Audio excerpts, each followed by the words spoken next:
আমার বুকের ভেতর বাড়িটা মর্গের মতো শীতল। চারটে লাশ শুয়ে আছে ওখানে, সবগুলোই আমার।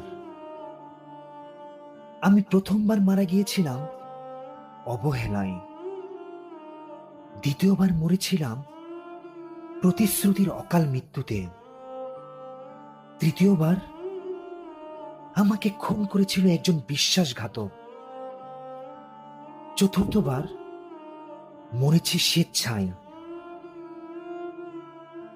আমার বুকের ভেতর বাড়িটা মর্গের মতো শীতল।